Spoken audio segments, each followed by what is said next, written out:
Now this is the movie Suicide Squad should have been.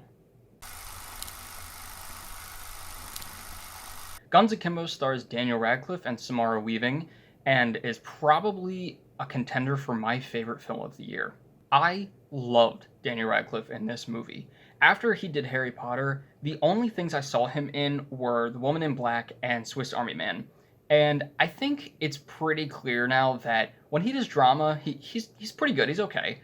When he does comedy, though, and not even comedy, but just like off the wall stuff or like quirky stuff, he's really good. Like he has a good knack for that kind of role. I don't know if it's just because he's playing against type from what we used to see in Harry Potter or what. I don't know if it's just because he's really good at comedy. But honestly, I loved this role even more. You didn't hear that from me. Daniel Radcliffe plays a nerdy video game designer and tester, but the problem is his video games, it's like a phone app about a squirrel. He hates his life. It's boring. He has nothing that he actually likes in his life, and he drinks a lot.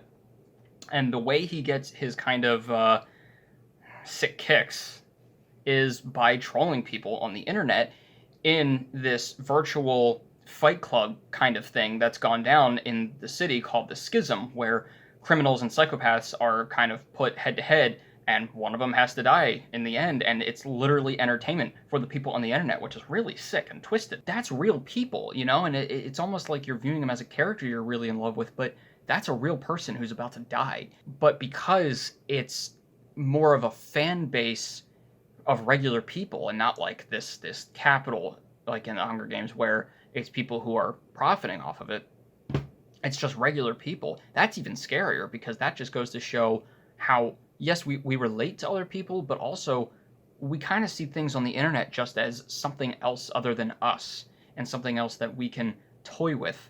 One day he trolls somebody too hard, and then they come in and, in punishment style, bolt guns to his hands so that when he waves them around, it's just guns on his hands, and people think that he's gonna like shoot them. Come to find out, he is actually being pitted against Nyx, played by Samara Weaving, who is the best fighter and has killed almost pretty much everybody she's been up against.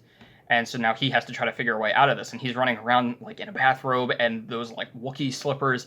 It's fucking hilarious and incredible, and I love it. Samara Weaving plays Nyx, and she is so good. I haven't seen her actually in anything else before. I know she was in Ready or Not, and I really, really want to see that, but she was great in this. She has that like, I'm a badass, but don't give a shit type of thing, you know, and she quips a lot. She's really sassy, and she's funny, and she takes her time with everything, you know, and then starts guns blazing. But she also has a deeper past that we come to learn about. The villain is played by Ned Dennehy, and he's pretty good.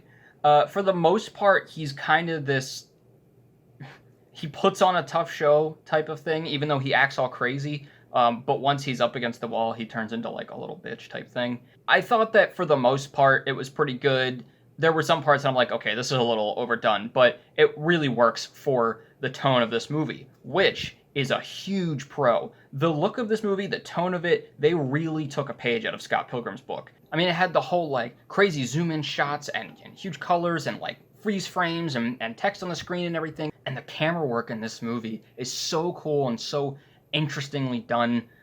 It just takes you right through the space. And I think this movie has probably one of my favorite long takes of all time.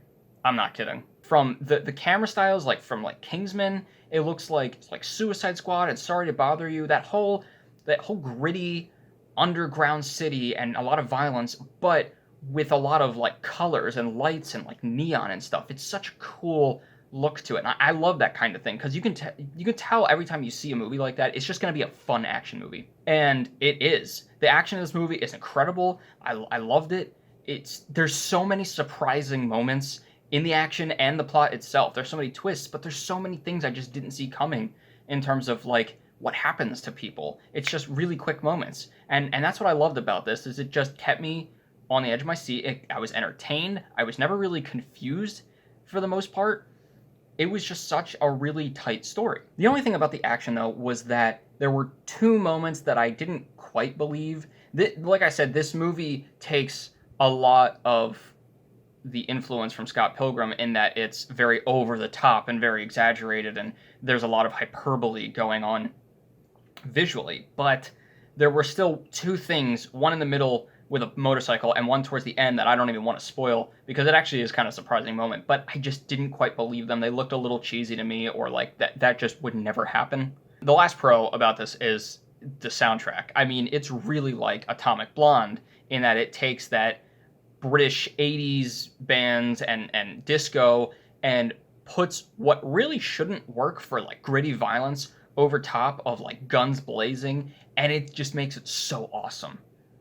I loved it. My biggest con is that it's not exactly clear because there's cameras everywhere who's watching and when, because in one instance, two characters are actually talking to each other who should be watched with cameras everywhere, but they're able to get like a secret across and nobody knows it, which I was confused about because I'm like, okay, well, if there's camera watching, they should know about that ahead of time. And the other thing is if everybody's watching this, I don't know if it's like an underground thing or what, but apparently everybody knows that this is going on.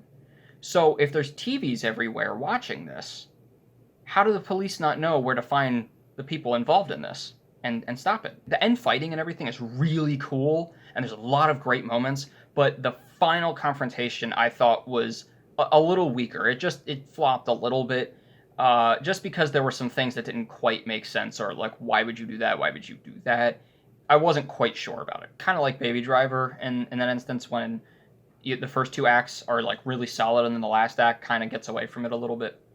I also had just a couple other little annoyances. The fact that Daniel Radcliffe's character Miles, in a lot of instances, he just like runs or tries to get away from the police, things like that, where they think that he's gonna shoot them, when it really could have been explained a lot more easily if he said first, hey, my hands are bolted to these guns, not just been like, hey, look at my hands, Also, the fact that with Samara Weaving's character, Nyx, it's kind of that cliche of she's really good until she meets Daniel Radcliffe's character, and then suddenly she misses all the time.